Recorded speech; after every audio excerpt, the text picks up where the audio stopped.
हरिहंत सिद्ध सूर्य उपाध्याय साधु सर्व अर्थ के प्रकाशी मांगलिक उग्रकारी है। तिनको स्वरूप जान राग ते वही जो भक्ति काय को नवाई स्तुति को जारी है। धन धन नहीं से काज सब आज भये कर जोड़े बारे बारे वंदना हमारी है।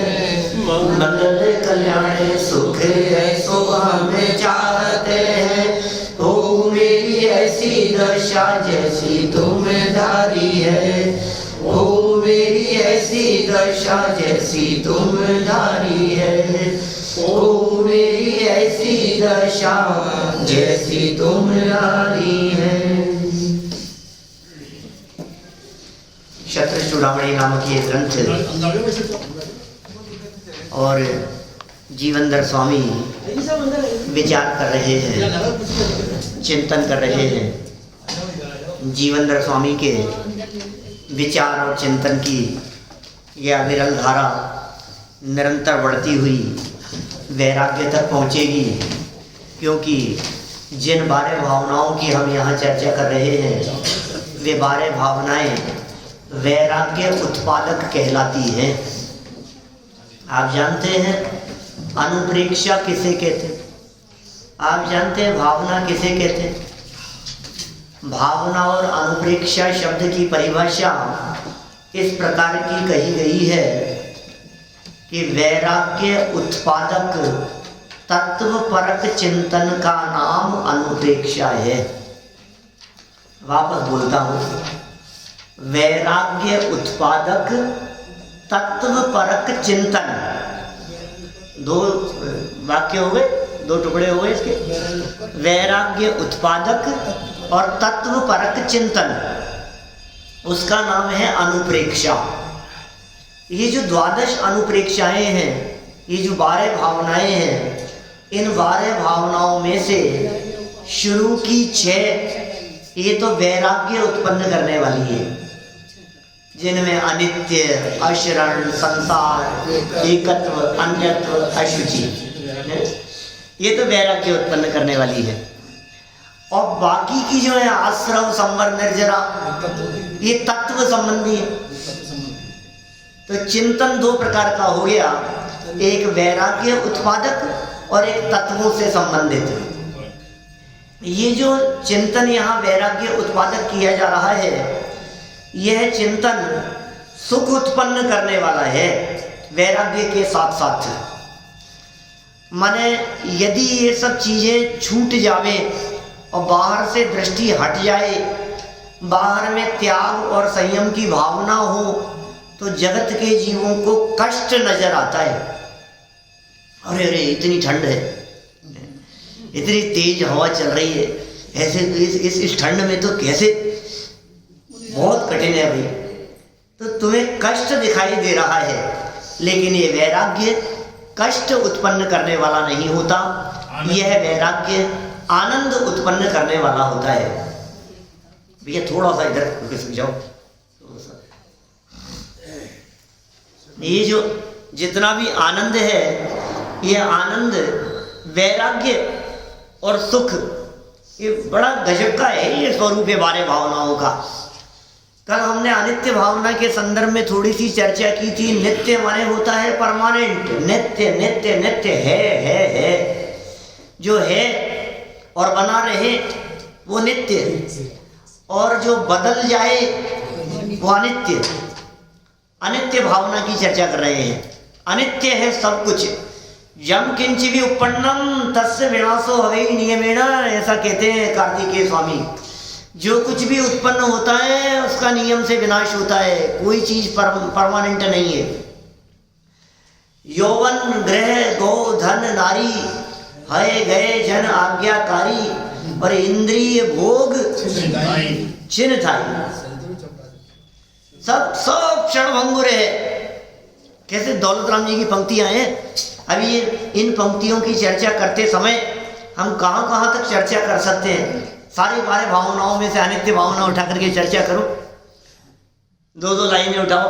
दौलत राम जी क्या कहते हैं अनित्यता के संदर्भ में, जयचंद जी जावड़ा क्या कहते हैं अनित्यता के संदर्भ में, जुगल जी साहब क्या कहते हैं, दादा क्या कहते हैं, ये सब चर्चाएं आप उठाओ तो आपको कैसा लगेगा? आपको लगेगा अरे यार क्या क्या चिंतन किया है अनित्यता के बारे में। माने नित्यता ना होना ये अनित्यता है, नित्य नहीं है, परमानेंट नहीं है, ध्रुव नहीं है, बनी नहीं रहेगी, कायम नहीं रहेगी, रहेगी नहीं, बिगड़ जाएगी, बदल जाएगी। ये स्वरूप है अनित्यता का।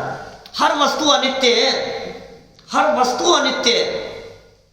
ये मोबाइल टूट जाएगा, ये गाड़ी खराब हो जाएगी, ये अनित्य है। आप दुकान पर बैठे हैं और कल्पना करो आप जमीन फट जाए, छत गिर जाए, नहीं है अनित्यता। एकदम बैठे बैठे किडनी खराब हो गई, ये क्या हुआ? अनित्य है सब कुछ। देखते देखते आंखों से दिखना बंद हो गया, अनित्य है। आप क्या सोच रहे हो? आपकी आंखें ऐसी बनी रहेगी? आप क्या सोच रहे हो? आपके चेहरे की सुंदरता ऐसी बनी रहेगी? ये अनित्य है भाई साहब। ये अनित्य भावना ये चिंतन करने के लिए मजबूर कर रही है कि सुनो, यदि तुमने पहले से इस बात को अपने दिमाग में बैठा लिया कि यह सब अनित्य है, तो फिर बनने वाली घटनाएं और परिस्थितियां तुम्हें दुखी नहीं कर पाएगी, क्योंकि मुझे तो पहले से ही पता है, पहले से तैयारी है। देखो, आपकी बेटी जब जन्म हुई थी तब से आपको पता है कि ये दूसरे घर जाएगी, तो आप तैयार है ना उसके लिए? क्या? लेकिन बेटा छोड़ करके दूसरे घर चले जाए तो क्या बीतती है? क्योंकि आपने सोचा नहीं था। आप समझ रहे? आप जिसके बारे में आप तैयार हैं, ये तो होना ही है, ये तो होगा ही। पराया धन है, जो भी बातें हैं, मतलब आपका माइंड सेट है उस चीज के लिए, और वो जब तक न जाए तब तक चिंता ही लगी रहती है कि ये कब जाएगी। और लगातार कोशिश बनी रहती है कि ये चले जाए और चले जाए माने अच्छा लड़का मिल जाए विदा करने के लिए। मेरा कहने का मतलब ये है, दुनिया की कोई भी ऐसी परिस्थिति जिस परिस्थिति के लिए आप तैयार हैं कि ये होना ही है, तो फिर वो तकलीफ कम होती है। और आप तो मान करके बैठे हो अपने आप को अमर, और अब जब झटके लगते हैं तो लगता है ये क्या हो गया, ये क्या हो गया। तो हम कह रहे हैं भाई तुम तैयार रहो ना पहले से। ये अनित्य भावना का चिंतन किस लिए? राजा राणा के लिए ही है क्या? छत्रपति लोगों के लिए ही है क्या? ये सब सबके लिए। जो हाथियों पर सवारी करते हो उनके लिए ही है क्या? अरे उन सब का उदाहरण देकर के तो ये कहना चाह रहे हैं कि जब उन जैसे ही स्थिर नहीं रहे तो हम क्या हैं? हम क्या हैं? शक्तिशाली, वो शक्तिशाली लोग। राजा राणा छत्रपति हाथिन के असवार, मरना सबको एक दिन अपनी अपनी बार। राणा प्रताप, राणा सांगा, सब बड़े बड़े योद्धा। महाराणा प्रताप तो नहीं कहना चाहते, लेकिन बड़े बड़े योद्धाओं की बात है। रण में लड़ने वाले विशेष योद्धाओं को राणा कहते हैं। तो राजा हो चाहे उसके सेनापति हो, बड़े बड़े योद्धा हो, छत्रपति हो, छत्र जिनके माथे पर चलता हो, अरे चक्रवर्ती जैसे सम्राट हो, चक्र रत्न जिनके ऊपर, अर्धचक्री चक्र के धारी और हाथियों पर सवारी करने वाले बड़े बड़े लोग। मरना सबको कब? एक दिन। कौन से दिन भाई साहब? सन कौन से दिन पूरी दुनिया मर जाएगी बताओ?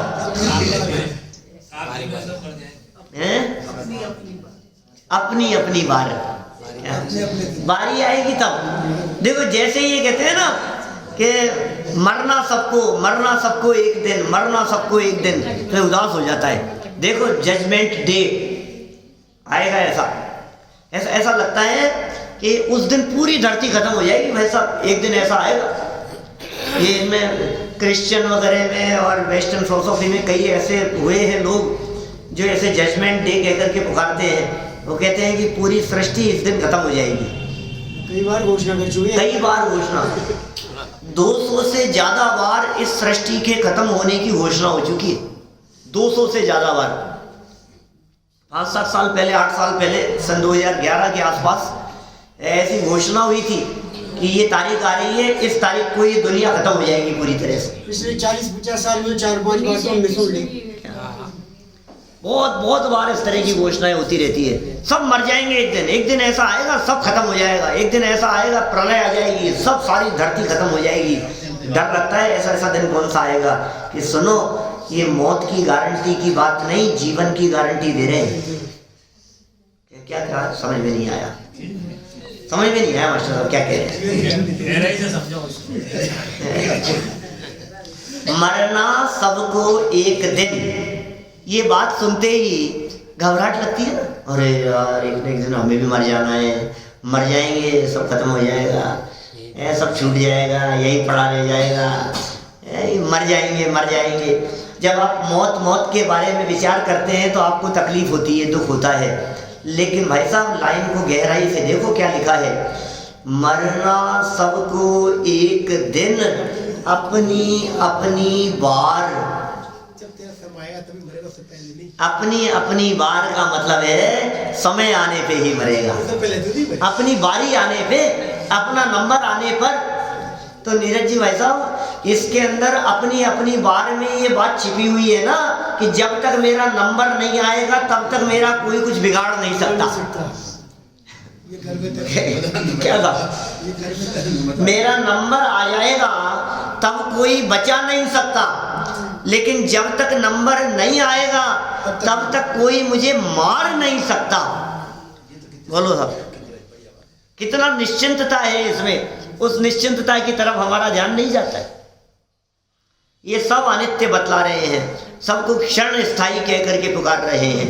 देखिए जरा 30 नंबर के श्लोक से हम आगे बढ़ते हैं। कल इस अनित्य भावना के साथ साथ में एक नित्य स्वरूप मोक्ष की भावना भाने की प्रेरणा दी थी। अब देखिए आगे 30 नंबर श्लोक और 524 नंबर का यह पेज है।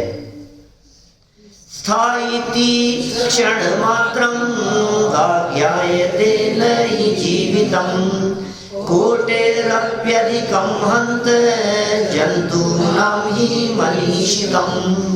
क्या कह रहे हैं? निश्चय से यह जीवन क्षण मात्र भी स्थायी नहीं जान पड़ता है। ओहो लगता है आपको एक क्षण भंगुरता दिखती है ऐसी। बैठे बैठे अभी यहाँ एकदम गर्दन लड़क एकदम गिर जाए, आयु कर्म के सारे निषेध पूरे हो जाए। अरे अचानक क्या हो गया, अचानक क्या हो गया? आपको अचानक दिखाई दे रहा है। ये कह रहे हैं क्षणिक ही है, स्थायी नहीं है। क्षण मात्र भी स्थायी नहीं जान पड़ता है। कबीर जैसे संत भी लिखते हैं कि ये जीवन पानी के बुदबुदे के समान है। पानी केरा बुदबुदा अस मानस की जात, देखत ही छिप जाएगा ज्यों तारा प्रभात। ये कबीर की पंक्तियां हैं। क्या लिखा उन्होंने? पानी का बुदबुदा जैसे उत्पन्न होता है ना, कितनी देर टिकेगा वो? इसी तरह से मनुष्य का जीवन भी इसी तरह का है, देखते ही छिप जाएगा। कैसे? जैसे प्रभात होते ही तारे छिप जाते हैं, इस तरह से छिप जाएगा। बहुत सुंदर सुंदर पंक्तियां लिखी उन्होंने, ऐसी ऐसी पंक्तियां लिखी उन्होंने। घर की नारी को कहे तन की नाड़ी जाए। नहीं समझ में? अरे मेरी पत्नी को क्या हो गया? नारी को क्या हो गया? अरे उस नारी को छोड़, ये नारी चले ये तन की नारी तेरा साथ छोड़ देगी क्या? क्यों साहब?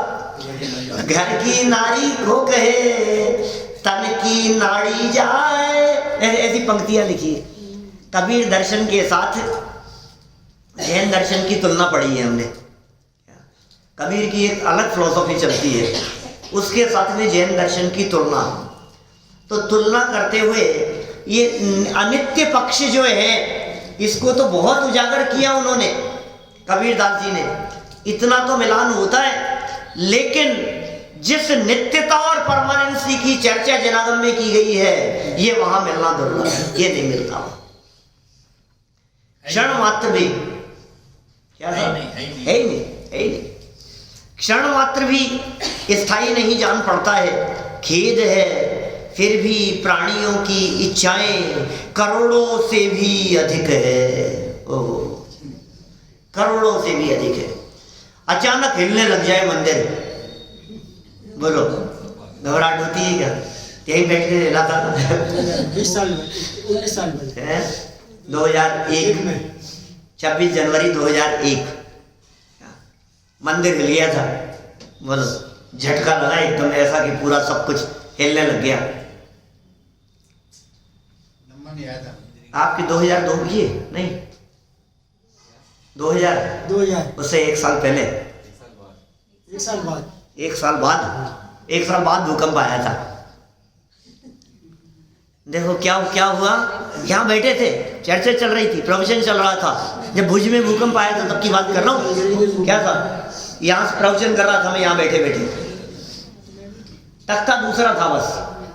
क्या सब ये ऐसे अंकल यही बैठे हुए थे और हम यहाँ बैठे बैठे अचानक क्या हुआ, प्रवचन चलते चलते एकदम सब हिलने लगा। पूरा मंदिर जैसे झूले की तरह झूलने लग गया। बिल्कुल ऐसे लगा कि जैसे वो अभी ऐसे लगा जैसे अपने को चक्कर आ रहे हैं। बर्तन गिर गए, उधर से वहां बर्तन की थालियां वगैरह थी वो गिर गई, सब बजने लग गए, गिरने लग गए। ऐसा माहौल था वो। अचानक चलता रहा प्रवचन, ऐसा लगा कि ये तो अभी आज तो हो गया काम। नहीं, थोड़ी देर बाद महसूस हुआ कि वो भूकंप था। घर जाकर के टीवी देख रहे पता लग गया था। लेकिन भुज का भूकंप था वो। जाकर के देखने पता लगा कि वहां भूकंप आया था और इतनी तेज हिल गया था ये मंदिर। ये तो 300 साल पुराना बना हुआ है, मजबूत है, नहीं तो इतनी तेज में तो बिल्डिंगें गिर जाए भाई साहब, इतना तेज भूकंप था। और जब ये चर्चा यहाँ चल रही थी उसके ठीक पहले पिछले दिन रात को, फिर उसको यहाँ दोहराया मैंने, उसके पिछले दिन रात को बदीचंद जी के मंदिर में प्रवचन करते हुए मैंने वो छंद बोला था, काहू घर पुत्र जायो, काहू के वियोग आयो, काहू राग रंग काहू रोआ रोई करी है, जहाँ भाने उगत ऊंचा है गीत गाने देखे, सांझ समय ताही थाने हाय हाय पड़ी है, ऐसी जग रीति को न देख भय भीत होए, हा नर मूढ़ तेरी मति कौन हरी है, मानुष जन्म पाए सोवत रिहाए जाए, खोवत करोड़न की एक एक घड़ी है। नहीं, बूदरदास जी का बूदर शतक का है। कितना सुंदर। ये शाम को चली थी चर्चा, अब यहाँ आ गया भूकंप। सुबह प्रवचन करते समय शाम को प्रवचन में सुनाया था और सुबह हिलने लग गए सब। क्या? फिर उसको वापस याद किया कि देखो भाई, ऐसी जग रीति को न देख भय भी। तुझे डर नहीं लगता है? घबराहट नहीं हो रही है तुझे? तेरे सामने एक व्यक्ति का एक्सीडेंट हो गया, तुझे डर नहीं लग रहा है? तेरे सामने टीवी की स्क्रीन के सामने हजारों लोग मरते हुए दिखाई दे रहे हैं, तुझे घबराहट नहीं हो रही? दूसरा नहीं है, घबराहट नहीं होती है। इस ठंड के मारे कितने लोग मरेंगे, कल न्यूज पेपर पढ़ने को मिलेगा आपको। तुम्हें घबराहट नहीं होती है ऐसी? कितनों के दांत टूट गए, कितनों की बातें निकल गई, कितनों की आंखें खराब हो गई, कितनों के कान खराब हो गए। तुम्हें घबराहट नहीं होती है देख करके, अरे यार अभी तो बराबर सही थे और ये अचानक क्या हो गया? कितनी बातें कही। काहू घर पुत्र जायो, काहू के वियोग आयो। दो बातें हुई, किसी के यहाँ तो जन्म और किसी के यहाँ मरण एक साथ। बनारसी दास जी 3 घटनाएं एक साथ, दिन एक ही दिन में। काहू घर पुत्र जायो, काहू के वियोग आयो, काहू राग रंग। इधर जहाँ जन्म हुआ है ना, वहां तो राग रंग चल रहा है, उत्साह चल रहा है, और इधर क्या हो रहा है? रोआ रोई, रोना पीटना मचा हुआ है। आपके घर में बालक का जन्म हुआ और गीत गान चल रहे हैं, नाच गान चल रहा है, और पड़ोस में मौत हो गई तो वहां रोना पीटना मच रहा है। ये दोनों बातें एक साथ चल रही है पड़ोस में, अगल बगल में। तो क्या कह रहे हैं वो? काहू घर पुत्र जायो, काहू के वियोग आयो, काहू राग रंग, काहू रोआ रोई करी है। और जहां भान उगत, सूर्योदय जहां हो रहा है, जहां भान उगत ऊंचा है गीत गान देखे, सांझ समय ताही थान हाय हाय पड़ी है। जहां सूर्योदय था, उत्साह था, उसी जगह पर शाम को क्या हो गया? सूर्यास्त देखने को मिल रहा है। उसी जगह पर जहां से सूर्योदय देखने को मिला था, वहीं आपको सूर्यास्त देखने को मिल रहा है। जहां भान उगत ऊंचा है गीत गान देखे, सांझ समय ताही थाने हाय हाय पड़ी है। हो ऐसी जग रीति को, ये जगत का स्वरूप है भाई। ओह, उत्साह दिखाई दे रहा है, नाच गान दिखाई दे रहे हैं, मौज मस्ती दिखाई दे रही है, और अचानक खबर आ गई कि एकदम मातम छा गया। ओह कुछ नहीं, बैंड बाजी बंद करो, कुछ नहीं कुछ नहीं। हाँ अब वैसे ही बस, ये क्या हो गया अचानक? ऐसी घटनाएं देखते हैं अपन। नाच गान चल रहा है, बैंड बाजी चल रहे हैं, सब खूब उत्साह मना रहे हैं, बधाइयाँ दे रहे हैं, मजे आ रहे हैं, सब लोग ढोल मजीरे बज रहे हैं, और अचानक खबर आई कि वो उनकी डेथ हो गई। अब क्या हुआ अचानक? आप देखो कौन सा विवाह का वो सीन है ना, विवाह क्या नाम था उस पिक्चर का? एक थी ना, क्या नाम था? विवाह था क्या नाम? विवाह। तो आग लग जाती, मर जाती, मरती नहीं है। तो क्या हुआ उधर? तो वो बारात की तैयारियां चल रही है, और अचानक सूचना आ गई कि वहां आग लगी। बस कुछ नहीं, सब बंद करो। ये क्या हुआ? ये क्या हो गया अचानक? ये सब कैसे हो गया है? दुल्हन जल गई। हाँ दुल्हन जल गई, हाँ आपको याद आ गई ना, दुल्हन जल गई थी। तो ये देखो आप, उसी जगह पर अचानक सब बंद कर दिए जाते हैं, सारे नाटक सब बंद हो जाते हैं। ऐसा होता है। ये ऐसे दृश्यों को देख करके कुछ घबराहट होनी चाहिए, कुछ फील होना चाहिए। बारात दरवाजे पर खड़ी हुई है, आकर के खड़ी हो गई है, सब बैंड बाजे बज रहे हैं, और क्या पता अगले क्षण क्या घटना घटने वाली है। आपने दरवाजा खोला और अचानक किसी व्यक्ति ने आकर के गोलियां मार दी। कल्पना कर सकते हो आप? ऐसा घटा जतीश भाई की बहन के साथ, मालूम आपको घटना? 30 साल पुरानी घटना है, राजकुमारी बहन के साथ। 7 भाइयों में एक बहन, 38 साल की उम्र, और हस्बैंड डॉक्टर थे, एक छोटी बच्ची, बहुत छोटी बच्ची। और अचानक रात को बेल बजी बाहर गेट पर, और उनके हस्बैंड ने, डॉक्टर साहब ने दरवाज़ा खोला, और दरवाज़ा खोलते आवाज़ें आई गोलियों की, बस मार करके चले गए। अपनी आंखों से उन्होंने देखा वो दृश्य। आप कल्पना कर सकते हैं? ऐसी घटना घट सकती है किसी के साथ में? ये तो सच्ची घटना है। तो बोलो, हाँ अरे किसी की, मैं तो एक घटना बतला रहा हूँ, कल आकर के हमें मार जाए। आप सोचो यहाँ आ जाए, कितनी घटनाएं रोजाना, आतंकवादी लोग, वहाँ बम विस्फोट हो गया, यहाँ ये हो गया, कुछ नहीं, वो आए और गोलियां चला करके चले गए, वहाँ स्कूल के अंदर हो गया, वहाँ इस जगह पर हो गया, आतंकवादी आए और गोलियों की बौछार मॉल के अंदर करके चले गए। कि सब जगह घटनाएं, कुछ नहीं, बाजार सब्जी लेने के लिए गए थे और एक किसी ने गोली मार दी। ले क्या होती, हमारा क्या लेना देना है, कुछ मतलब नहीं है, खत्म। ये घटनाएं रोज पढ़ रहे हैं साहब, न्यूज़पेपर में आ रही है साहब, ऐसी घटनाएं रोजाना। बस खाई में गिर गई, इसका ये हो गया, बाढ़ आ गई, भूकंप आ गया, वहाँ ऐसा हो गया, वहाँ बम विस्फोट हो गया, रोज घटनाएं इस प्रकार की। इसके करंट आ गया, झटके से मर गया, कूलर के अंदर पानी भर रहा था इनका पांडे जी का बेटा, बोलो 22 साल का, 22 साल का, कुछ नहीं, करंट कूलर के अंदर पानी डाल रहा था पाइप से और करंट आ गया, वहीं चिपक करके मर गया, तुरंत खत्म। सोते हुए को जगाया था पानी भरने के लिए, सो रहा था वो, कहा यार तू उठ करके पानी भर पहले। उठ करके पानी भरने के नाम पर प्राण निकल गए, खत्म हो गया, समय आ गया। रोज ऐसी घटनाएं दिख रही है, न्यूज़पेपर भरे पड़े हैं ऐसे। आमेर की घटना मुझे याद आ रही है न्यूज़पेपर की। वो एक गाड़ी के अंदर जा रहे हैं परिवार के 4 लोग और आते रास्ते में चलते हुए एक हाथी के गाड़ी टच करती हुई निकल गई, खरोच आती हुई। गाड़ी तो चल गई आगे, उसको मालूम नहीं गाड़ी को।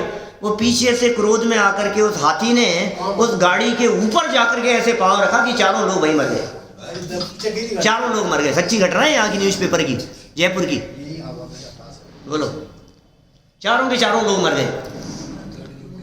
यहाँ की घटनाएं भी कहाँ की। वो एक व्यक्ति गाड़ी पार्क करके पिक्चर हॉल में पिक्चर देखने के लिए जा रहे थे फैमिली के साथ में। गाड़ी पार्क करके वो जा रहा था और अचानक पेड़ गिर गया उसके ऊपर, खत्म। न्यूज़पेपर में कितनी घटनाएं सेल्फी की आती रहती हैं। वो नदी किनारे वहां पर वो ले रहे थे, सेल्फी ले रहे थे और एकदम पानी का बहाव आया, वो गए, खत्म, डूब गए, बच ही नहीं पाए। क्या 4 फीट पानी था और अचानक क्या हुआ, वो 4 दोस्त घूमने के लिए गए थे, यहाँ के कॉलेज के लड़के गए थे, जयपुर के। वो कहाँ जाकर के वो कॉलेज यूनिवर्सिटी का प्रेसिडेंट था साथ में, वो सब मर गए वहाँ के, वहाँ डूब गए पानी के अंदर, खत्म हो गए। वो इंजीनियरिंग के छात्र 20-22 छात्र, वो वहाँ गेट खोल दिए थे, दरवाजे उसके, बीसलपुर के नहीं, कहाँ के दरवाजे खोले थे वो, एक साथ पानी का बहाव, 20-22 सबके सब मर गए वो। आप सोचो ऐसे ऐसे दृश्य जब सामने आते हैं तो क्या हालत होती है। लेकिन ये रोज पढ़ते पढ़ते भी है, उनके साथ हो गया, उनके साथ हो गया, उनके साथ हो गया। मुझे इष्टोपदेश का वो प्रसंग ध्यान आता है, कौन सा, पेड़ के ऊपर खड़ा खड़ा बेचारा देख रहा है। इष्टोपदेश एक ग्रंथ है अपना पूज्यपाद आचार्य का लिखा हुआ। उसके एक श्लोक के अंदर पूज्यपाद आचार्य ये कहते हैं कि देखो इसकी मूर्खता, जंगल में लगी है आग और जंगल में लगी हुई आग से बचने के लिए ये भाग करके जंगल से निकलता तो नहीं है और मूर्ख पेड़ पर चढ़ जाता है। अब पेड़ पर चढ़ गया, अब पेड़ पर चढ़ करके दूर देख रहा है, देखो वहां आग लगी है, वो देखो वो हाथी गया, वो मर गया, वो देखो वो हिरण और कैसे झुलस करके मर रहा है, वो तड़प तड़प करके मर गया, उधर देखो उसका क्या हो गया, उसका क्या हो गया, वो आग की चपेट में आ गया, वो देखो कैसे पेड़ धड़ाम से गिर गया। अरे मूर्ख, तुझे पता नहीं है ये आग वहां से बढ़ती बढ़ती तेरे पास आ रही है। खड़ा खड़ा तमाशा देख रहा है, दूसरों के बारे में बात कर रहा है, उसके बारे में, उसके बारे में, उसके बारे में। और फिर क्या हुआ, अचानक आएगा ही चपेट में। क्या होगा, क्या भैया, रोजाना रोड क्रॉस करते हैं, कभी एक्सीडेंट की चपेट में नहीं आ सकते? अरे नहीं नहीं, देख के चलते हैं। अरे तुम तो देख के चल रहे हो, सामने वाला नहीं चला तो क्या होगा। रोजाना हो रही है ना, सड़क पर रोजाना जाते हैं और गायें घूमती फिरती है, कोई नहीं टक्कर मार सकती है क्या? कल परसों की किसकी घटना बतलाई यहाँ की, हस्तिनापुर की, कल बतला रहे थे दादा, छोटी भाई बतला रही थी, रमेश दाऊद की सास, हस्तिनापुर। अभी हस्तिनापुर में गोष्ठी है, दादा के साथ में बैठे थे, बोले हम तो नहीं जाएंगे, वहाँ तो बंदर बहुत ज़्यादा हो रहे हैं। अरे अभी 2-5 दिन पुरानी घटना है, उन बंदरों ने ऐसा नोच नोच करके खाया उनको, वो कल्पना नहीं कर सकते आप। मतलब इतना चारों तरफ से, इधर से इधर, मतलब ऐसा हालत कर दी उनकी। तो ये बंदर यहाँ नहीं है हिंदुस्तान में, यहाँ नहीं आते हैं, आपके बहुत आते हैं। बोलो, ये नहीं कर सकते। किसी को कुत्ता खा जाता है, किसी को कुछ हो जाता है। दिख तो रही है रोजाना घटनाएं, दिख तो रही है, लेकिन क्या कह रहे हैं, ऐसी जग रीति को न देख भयभीत होए, हा नर मूड तेरी मति कौन हरी है। अब बतलाओ, अब इन पंक्तियों को थोड़ा सा गहराई से देखो, आप क्या कह रहे हैं। ये नरमूड, नरमूड क्या होता है, नरमूड क्या चीज होता है?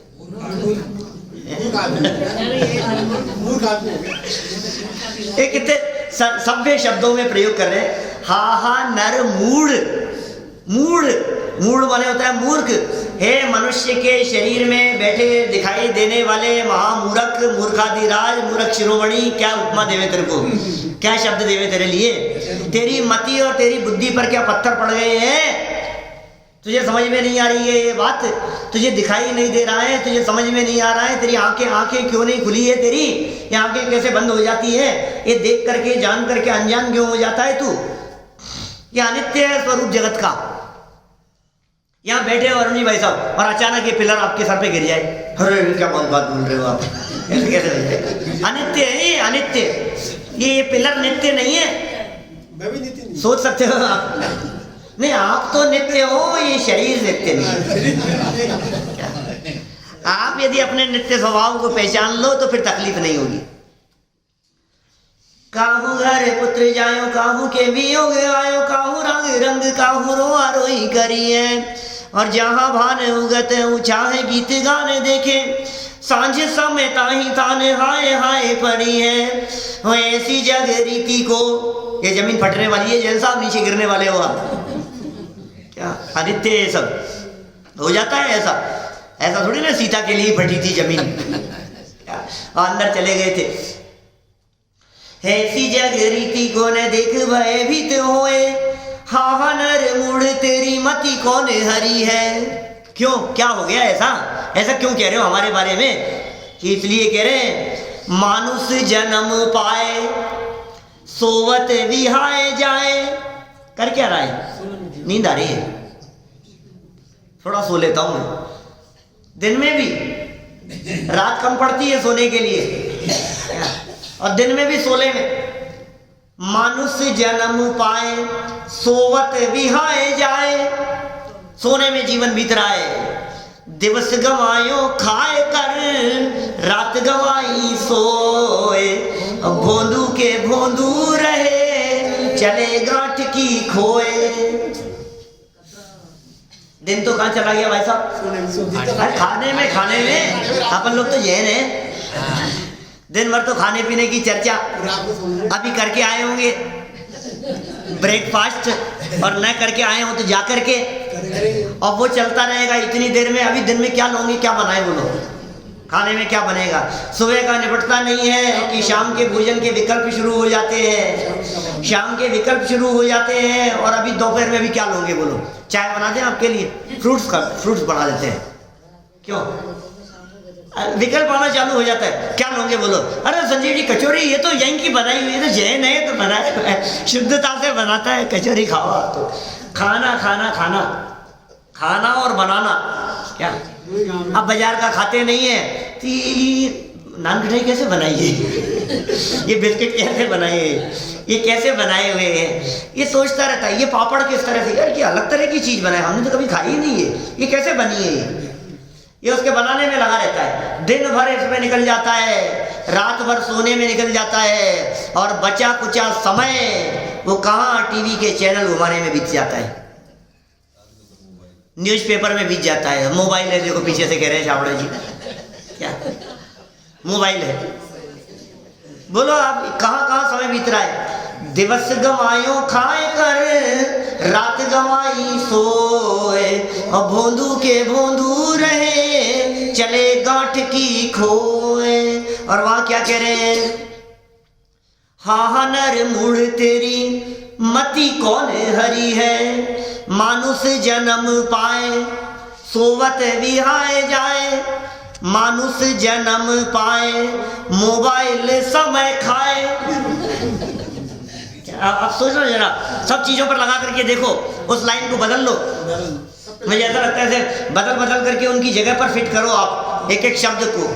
मानुष जन्म पाए, और न्यूज़पेपर में, मैगजीन में, टीवी के सामने, मोबाइल के सामने बैठ करके घंटों बिताए जाए। घंटों निकल जाते हैं तुम्हारे, पता ही नहीं लगता है। मानुष जन्म पाकर के गपशप में समय बिता देता है, मूवी देखने में चला जाता है, समय बिता देता है, गार्डन में समय बिता रहा है, टाइम वेस्ट कर रहा है, इसको कुछ पता नहीं है। मानुष जन्म पाए कहाँ कहाँ समय जाए, खोवत करोड़न की। ये कहता है बहुत कमाता हूँ ऐसा हूँ। आपको पता है क्या ढोलिया जी कितना कमाता हूँ मैं? आपको नहीं मालूम?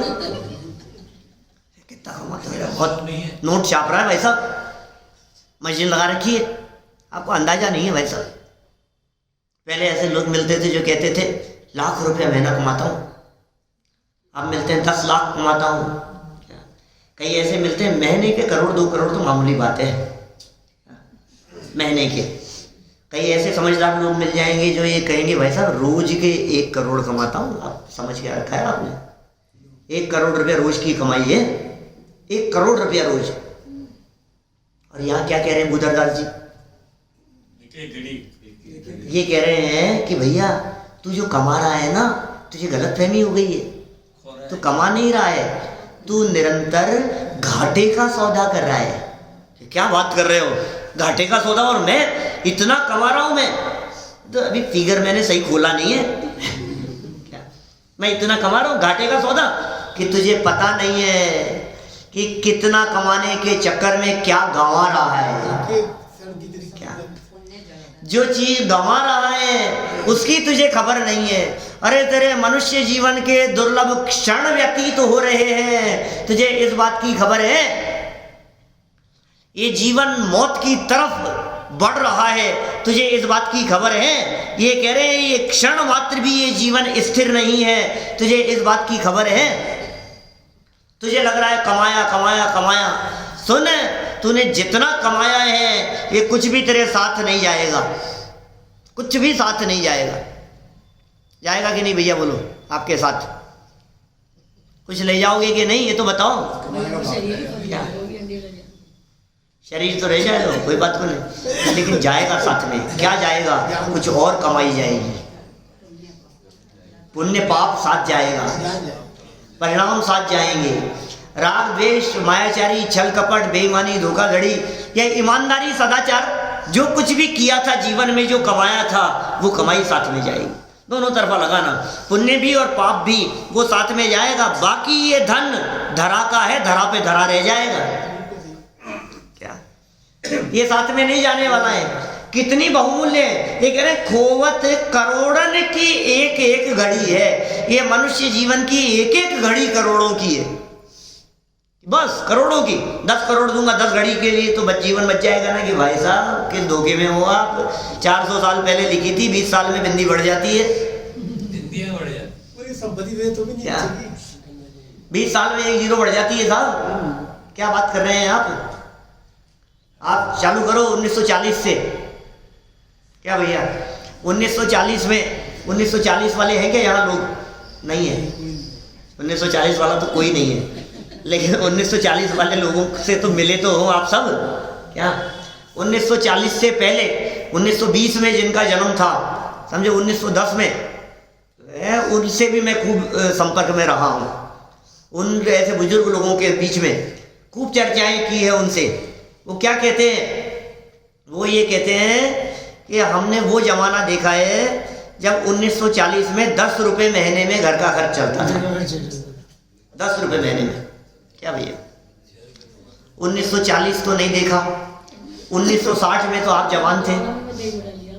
क्या 1960 में 10 में तो नहीं, लेकिन 1 जीरो लग गई, 100 रुपये महीने में घर का खर्च चलता था। एक मिडिल क्लास सामान्य परिवार की बात कर रहा हूँ मैं। 1 जीरो बढ़ गई है 20 साल में।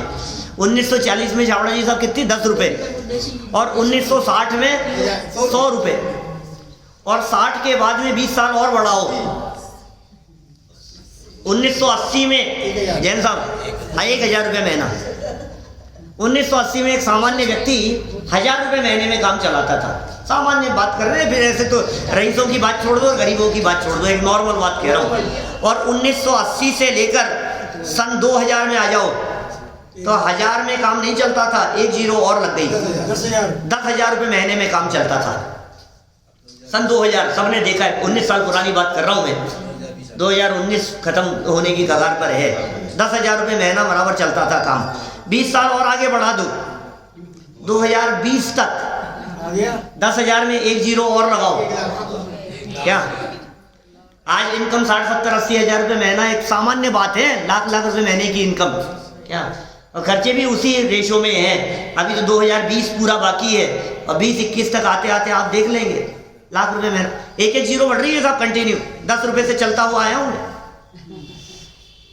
मेरे यदि इस एक्सपीरियंस में कुछ कमी हो तो बताओ। हैं? बराबर 100% लागू हो रही है सारी बातें।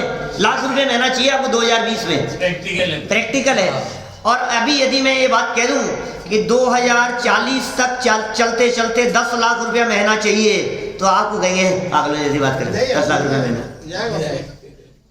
2040 की बात कर रहा हूं मैं। क्यों? क्योंकि जब मैं सन 2000 में 1 लाख रुपए महीने की बात करता था तो लोगों के दिमाग के ऊपर से जाती थी बात।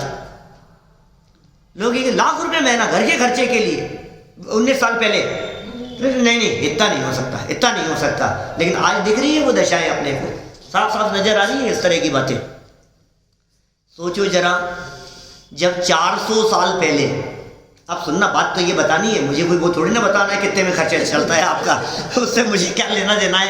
आप कम में चलाओ चाहे ज़्यादा में चलाओ, जो भी है। लेकिन 400 साल पहले जब उन्होंने ये बात लिखी थी कि मनुष्य जीवन की एक एक घड़ी करोड़ों की है, 400 साल में कितने जीरो बढ़ाएंगे भाई साहब ये बतलाना। 400 साल में 20 कितने आ गए? 20 बिंदी नहीं, कीमत ही नहीं आती है। 20 बिंदी लगेगी साहब, 20 जीरो लगेगी आगे। 400 साल में इतनी कीमत बढ़ गई है। और करोड़ के आगे 20 जीरो, 27 जीरो हो गई एक के आगे। एक लगाओ और उसके आगे 27 जीरो लगाओ। अब जरा आकलन करो अपनी संपत्ति का। अंबानी के पास भी नहीं है, किसी के पास नहीं है। बोलो आप, है ही नहीं, कल्पना ही नहीं कर सकते आप। एक एक घड़ी को इतना बहुमूल्य, अरे कहाँ मनुष्य जीवन कितना दुर्लभ है बाबू, क्या कहे तुम्हारे से। ये एक एक क्षण, एक एक पल, सारी संपत्ति एक तरफ है और मनुष्य जीवन एक तरफ है। ये क्या कह रहे हैं? ये विचार करने के लिए कह रहे हैं। आज यदि तेरा जीवन पूरा हो गया तो कल तेरे पास में क्या तैयारी है बोल आगे जाने के लिए, क्या व्यवस्था है। ये जीवन की दुर्लभता के बारे में कह रहे हैं। फिर भी खेद है, हमें दुख है इस बात का कि प्राणियों की इच्छाएं करोड़ों से भी अधिक है।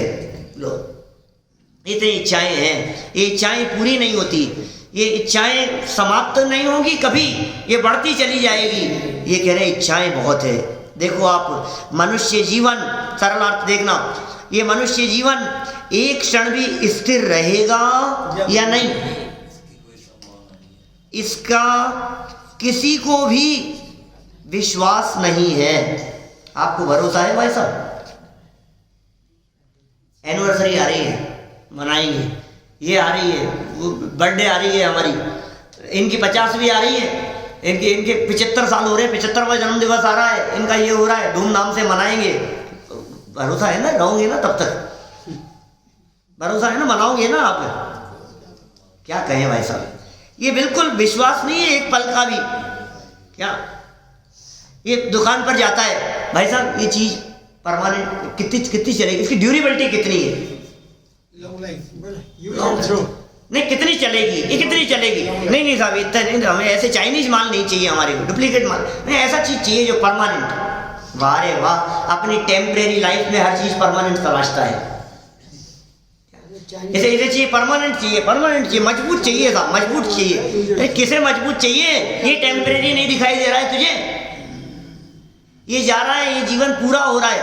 प्रति पल मृत्यु नजदीक आती जा रही है, हर पल मृत्यु नजदीक आती जा रही है। एक दिन बीत गया, इसका मतलब मौत एक दिन और नजदीक आ गई। एक महीना बीत गया, मौत एक महीना और नजदीक आ गई। एक साल बीत गया, मृत्यु एक साल और नजदीक आ गई। आप कल्पना कीजिए, अचानक नहीं, डे बाय डे नजदीक नजदीक नजदीक नजदीक आती जा रही है। बोलो, कल सुनाऊंगा, कल करूंगा चर्चा, आगे भी तो श्लोक है ना दो, और सरल पढ़ो भी तो क्या कह रहे हैं। यह मनुष्य जीवन एक क्षण भी स्थिर रहेगा या नहीं, इसका किसी को भी विश्वास नहीं है। फिर भी महान खेद है कि अज्ञानी जीव करोड़ों से भी अधिक इच्छाएं मन में संजोए रखता है। अरे मेरे बच्चे की शादी हो रही है, इसका ये आएगा, बहू आएगी, ये होगा, बच्चे पोते आएंगे, वैसे खेलेंगे, ये सपने देखता रहता है। कल भरोसा पलवर का नहीं है, क्या भरोसा अगले पल का नहीं है, लेकिन क्या कहता है, ऐसा ऐसा प्लानिंग करता रहता है। यह मनुष्य जीवन एक क्षण भी स्थिर रहेगा या नहीं, इसका किसी को भी विश्वास नहीं है। फिर भी महान खेद है इस बात का। आचार्य देव कह रहे हैं, हमें खेद होता है कि अज्ञानी जीव, अज्ञानियों की कह रहे हैं, अपनी थोड़ी ना कह रहे हैं भैया, अपनी बात नहीं है। ये खेद तो उन लोगों के लिए व्यक्त कर रहे हैं जो लोग कैसे अज्ञानी। महान खेद है कि अज्ञानी जीव करोड़ों से भी अधिक इच्छाएं मन में संजोए हुए सपने। अरे मैंने सपने देखा था, मैंने एक ऐसा सपना देखा था कि एक ऐसा अच्छा महल होगा, ऐसा फार्म हाउस होगा, बाहर झूले लगे होंगे, वहां बैठ करके न्यूज़पेपर पढ़ रहा हूँगा और ऐसी ठंड के अंदर गरम गरम चाय का प्याला। ये जो तूने सपने संजोए हैं, ये कह रहे संजोए रखता है, जिनका पूर्ण होना कभी भी संभव ही नहीं है, क्योंकि ये जगत का स्वरूप अनित्य है। भाई इस अनित्य स्वरूप के बारे में विचार करो, और अनित्यता के बारे में विचार करते करते अंदर में एक नित्य तत्व मौजूद है, वो मैं हूं। सारा जगत अनित्य लेकिन मैं नित्य। सारा जगत क्षणभंगुर, सब छोड़ करके चले जाएंगे, लेकिन मैं जो का त्यों बना रहूंगा। एक ऐसा तत्व अंदर में देह देवालय में विराजमान है। अपने उस चैतन्य तत्व को, अपने उस आत्म तत्व को दृष्टि में लो, तो ये जितनी तकलीफें और जितने झटके थोड़े थोड़े जो लगते रहते हैं, ये सब झटके लगना बंद हो जाएंगे। हम सभी अनित्यता के चिंतन के साथ साथ नित्य स्वरूप की दृष्टि देकर अपने जीवन को, बचे हुए जीवन को सफल सार्थक करें। इसी भावना से बात को यहीं विराम देता हूँ।